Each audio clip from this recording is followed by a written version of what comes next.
Hello, I'd like to talk to you about AI this year, especially, and what it means for all of us, not just in cybersecurity, but kind of how it's going to affect business and people's lives. Now, lately, there have been a lot of innovations in AI, and it's funny because if you think about it, the smartphone has really only been around since 2007, so about 15 years. So in the last 15 years, we've gone from having basically a simple cell phone to something we can surf the web on, to something with a personal assistant on it that is able to identify our voice, answer questions, etc. Siri or Google Assistant, etc. So there have been leaps and bounds. And, Android, for instance, there are a ton of AI technologies, voice recognition, pattern recognition, facial recognition, et cetera. And I'm sure iPhone has the same technologies that are meant to enhance the user's experience for security and authentication, for instructions, et cetera. So we've adapted to this level of AI in our lives, and it's become normal. And in the last 2 years, I would say, in the last 2 years, there's been even a lot more AI that has been democratized and is at your fingertips, and you've started to use it, and it's become part of normal life. However, there are these heated discussions right now that when we talk about the capabilities of ChatGPT, what that might mean for us, there's a lot of naysayers saying, okay, no, it's not going to really impact our lives. And, as they're driving in a self-driving vehicle, talking to their personal assistant and having it make dinner reservations for them, they're telling them that AI is not changing their life. I beg to differ. There seems to be an extreme acceleration of AI right now, and I love it. I'm using it every day.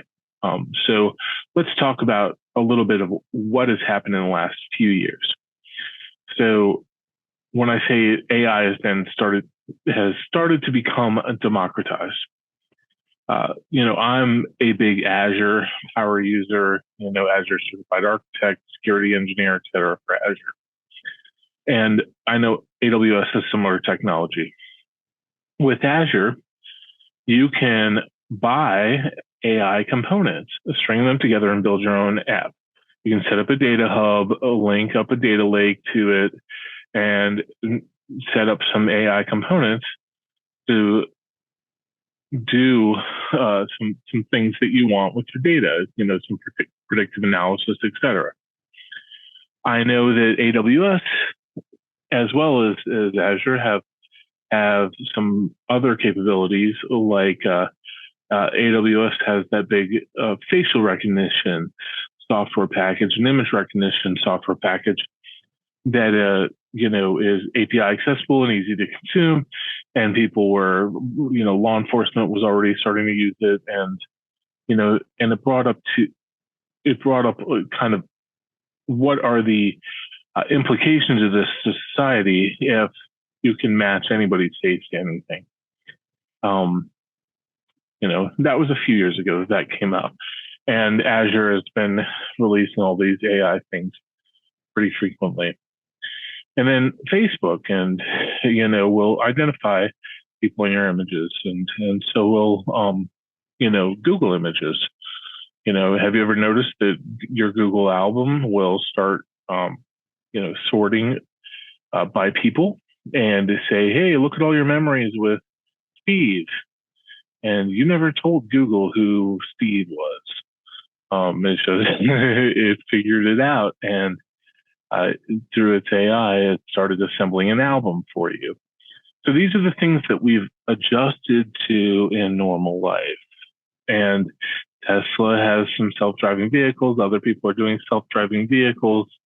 There is, when I was in San Francisco for our stay, there were self-driving cabs, et cetera, in the town. And so this is happening right now. I mean, you can stick your head in the sand if you want, but this is happening. And there's this amount of AI, from you being able to grab an API call and do facial recognition, to voice recognition technology and natural language stuff, to self-driving vehicles and that kind of automation. There's a lot going on right now. So add on to that big data and the data sets that can be fed into these engines, the sky is the limit. So, I've been seeing as many, articles and posts on LinkedIn saying, wow, GPT, check it out. It's so amazing. And I'm one of those. As the ones that are saying, no, it won't change anything we do. So let's take a little sample drive through ChatGPT. I've been using it every day, so I'm getting pretty familiar with it. It's definitely something that has a lot of untapped potential. So let me share a screen here and show you ChatGPT. And it's a simple chatbot. Now, in the past, there's been chatbots where there were some experiments where it was on like Twitter, and it was fed it was able to access Twitter and read the internet for a couple of days, and it came out horrible. Like it was a evil chatbot that was racist and angry and terroristic. This was, an example of what an uncontrolled AI could do. And then there were other chatbots that really unpredictably start communicating to each other in their own language, and which was scary. But so what we're seeing now with AI is the outcomes are a little bit more predictable. Is it still scary? Yes. Is there still potential for the Terminator style human takeover or Matrix ending here? Sure. Yes. I think that is the ultimate destination here on most of these technologies. So, but ChatGPT is a lot more predictable than other solutions. Before kind of going into ChatGPT and discussing that as a chatbot, it's important to note that there have been other technologies that will, do similar things for content generation. One that I've used before is Jasper.ai, and that is an AI-driven content engine, which really has access to the internet, and you're able to create an account on Jasper and create content. Here is Jasper right now, and I can go and create a new document and start from scratch, and I can say, okay, make an article about implementing MFA using Google Authenticator, and say I want to be a clever voice, and I want to use multi-factor authentication. Correct that spelling thing. Oh, authenticator is spelled right. All right. And then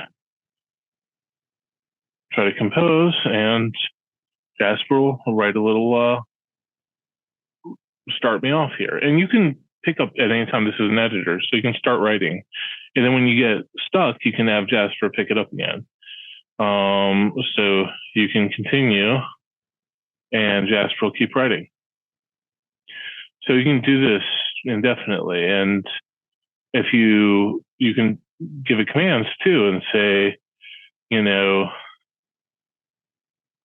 write an outline for a podcast about Google Authenticator. Oh, of course, I put it right in the middle of the text like an idiot. But you can see here that it made this outline here. So it is pretty intelligent, and this is a paid service. It is not free. You can say, write a tweet about next gen firewalls.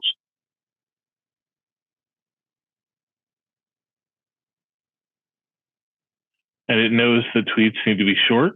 It dropped a couple hashtags. It knows we were just writing about MFA. So it started to write about MFA rather than our next gen firewalls. It's funny because it hashtagged next gen firewalls. So it's not infallible. But yeah, it's a quick way of generating some content. So it's a paid service, and I've had this for a little bit. Now, ChatGPT comes out, and it was released, a month ago now, 2 months ago. And it's still in kind of beta release, but you're able to do the same stuff with it for free. And so I can say, write a Medium article comparing next-gen firewalls to next-gen firewalls like Fortinet to traditional Cisco ASA. Now, I've noticed that sometimes if I give it too specific, it will kind of crap out and say it doesn't have an answer. So let's see what this says. Oh, here's a draft of a Medium article.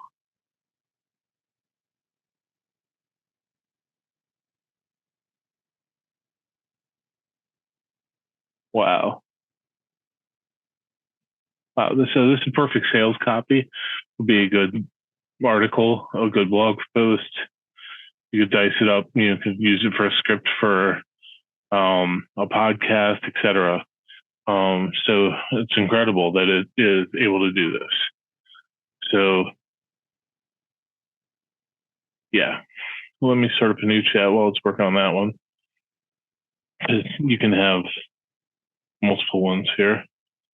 And let me say, configure a Cisco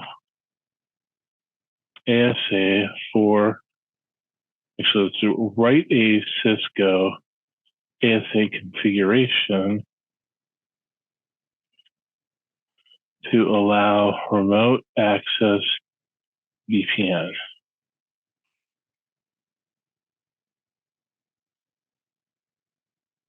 Look at this. Look at this. So they're not giving us the whole config file, but ChatGPT is giving us the exact commands you would need. Now, being Cisco CCNA, etc. So it's creating an IP list for VPN clients, an access list for VPN clients. It's creating the IPsec transform set, creating the map, it's creating the tunnel, it's creating a policy, it's creating a username and password, it's creating a key, it's setting AES and SHA as your, wow. Okay, you can see where you need to set in your settings, your pre-shared key, your DNS server, your Win server, if you have one. I hope you don't. Cool. Now, hopefully it's going to tell us, yep, which interface we're applying the VPN clients to. So it did not give us the whole config, but it gave us a lot of config that is not related to the VPN setup, like the route. That's not required. I mean, that would have been in the ASA already. So there's a lot of stuff. Wow. So what this is incredible about is this is not something I've done before with this. I just asked it to do this, And you can copy any of these commands out, copy code, etc. So let me do new chat and go back to the Medium article. So it's not exactly medium length. I would write longer for a Medium article, but this is, 6 paragraphs of text. And then you can continue it. You write more. So then let's say write a shorter version for a LinkedIn post. And it'll edit it down for you. It'll make it smaller so that it'll fit within LinkedIn's requirements. You can do the same thing. You can make it a tweet. I've tried, add references and give me citations, but it said, okay, I don't have live internet access, so I can't. That's always interesting when it says it doesn't have live internet access. So you can say, let's see here, who is in the playoffs? Who is in the playoffs?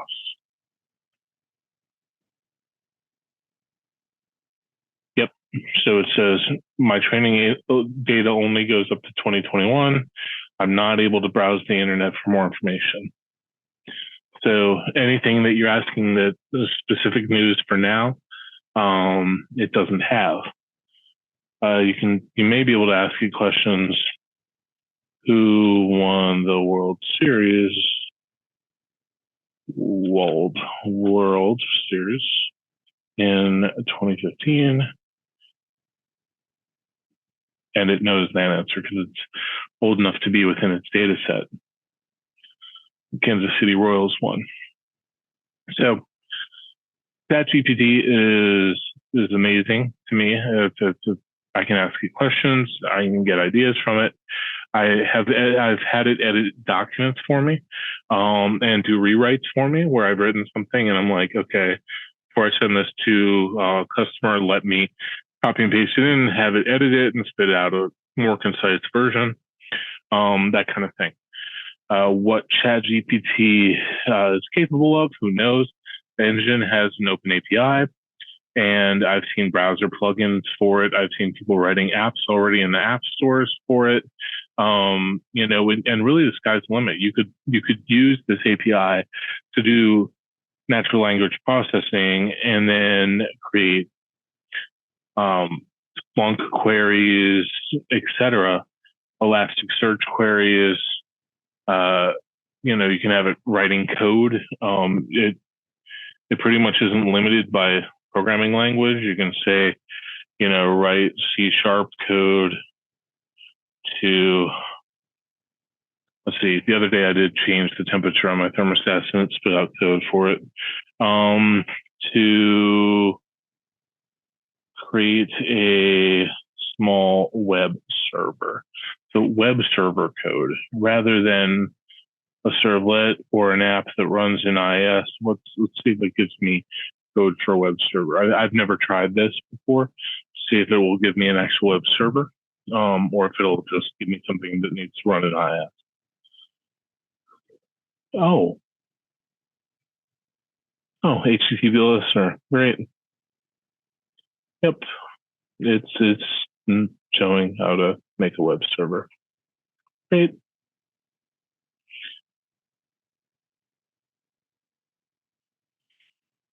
So if I have a listener,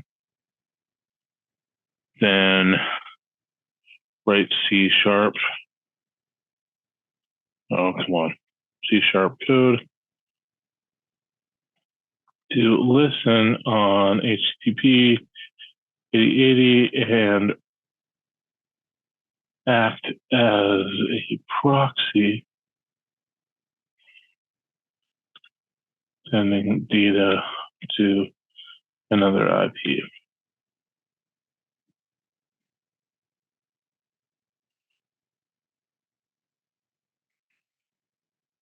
Oh, okay. So yeah, it'll give you code to make a proxy server so that you could potentially put this on a machine and have it relay data to another machine and to another machine, and effectively kind of hide your source.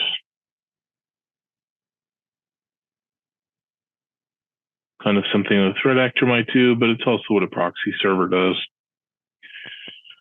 Great. So it will write code for you. How is this not game changing? These people that are writing these articles are like, oh, no big deal. ChatGPT won't change the world. Like literally, I can API call against it, have it write code for me, and then compile the code. Yes, there should be some human QA. Yes, there could be bugs in here that nobody realizes. But the fact that it just generated code that probably would have taken me all day to figure out on my own, in a matter of seconds, and give it to me, without me swimming through Stack Overflow. To me, that's incredible. Now, what's DALL-E? Powered by the same engine. It's on OpenAI. DALL-E is powered by that GPT-3 engine, same one that ChatGPT is powered by. And it creates images based on text. So an armchair in the shape of an avocado, etc. You can give it an image also. You can upload one right here and have it do things with that image. But I like to see what it comes up with. Let's see.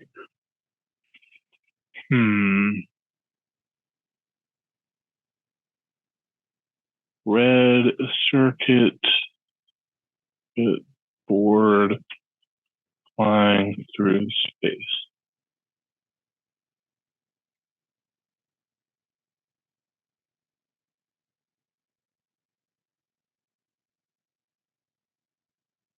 Nice. Nice. Nice. If you wanted a logo for something, or the background, or something for your web page, amazing. Let's see here. Let's put a alien on the beach.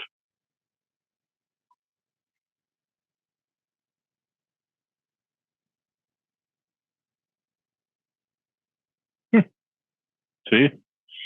It's coming up with some amazing artwork out of the box using that same AI engine. Now, if it's capable of doing this, then wow. And so think about ChatGPT, that textual creation that we just saw, plugged into a voice recognition system and a text to voice system, so it was able to listen and speak.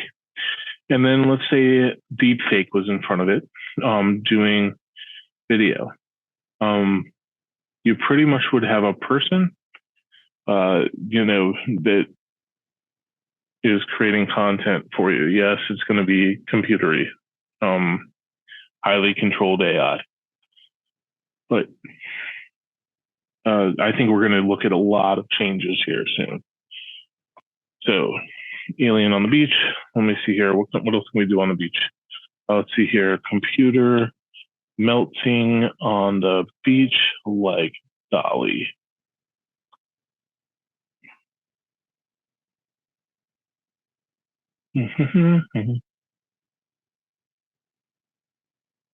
All right. These aren't exactly like DALL-E's. These aren't exactly like DALL-E's clock painting.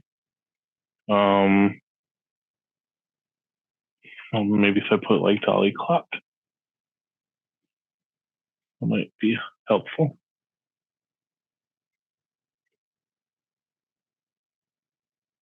No, it's giving me a clock then. Computer melting on the beach like DALL-E. And there's some cool integrations they already have here. So yeah, you're getting there. You're getting there with this one a little bit. But you can keep having it regenerate too and keep trying. So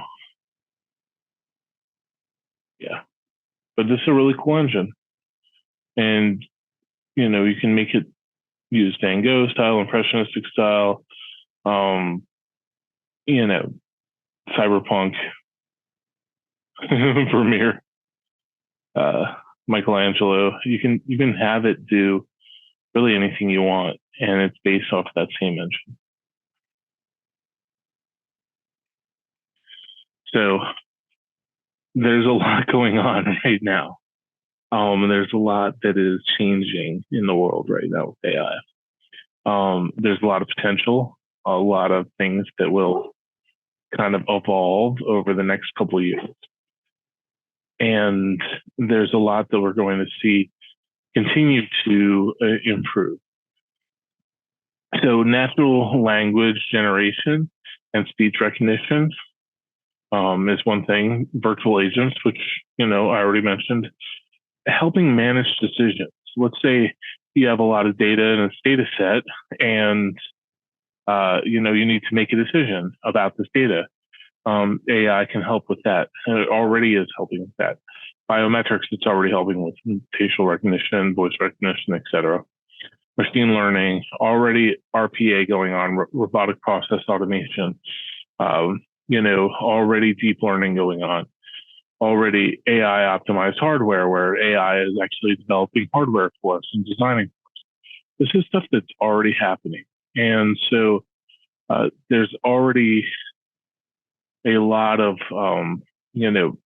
innovation in the last couple of years that I think a lot of the public hasn't really realized, but there is a lot of change happening right now. And I think we're at a point where, artificial intelligence is getting democratized to the point where anybody can use it for anything right now. Yes, there's still a lot of innovation happening. Is there consciousness? No. But is there intelligence to the point where it can make a decision based on a data set? Yes. And a massive data set of that. And can it learn? Yes. Both Jasper.ai and ChatGPT learn as you're working with it. It will change how it's responding based on what you've given it so far. And I suppose I know that the long-term goal of ChatGPT will be to evolve like that, but right now it's not like it throws away your data because it doesn't want to learn bad data from users right now. But there is so much like that is going on. And so managing the ethics of this and managing the data sets, with this is going to be a challenge for the people that are innovating, figuring out how to not risk humanity with a bad AI decision is something that they're being faced with right now. But this is really what our future is. So, if you're in cybersecurity, if you're in technology, start playing with it, get comfortable with it, because you may be asked to do things with it soon. And sticking your head in the sand and pretending like AI doesn't matter right now is a poor decision, considering it's becoming more and more prevalent. It's everywhere. Everybody's asking for it. The expectations are getting higher. We're seeing more and more use cases for it, and there's probably limitless use cases for it. Is it going to replace anybody's job? No. Like, there's so many ways to innovate with it right now that, if anything, you'll need more of you, but not if you don't learn it. Not if you don't spend the time to get good at it. All right. Thanks a lot.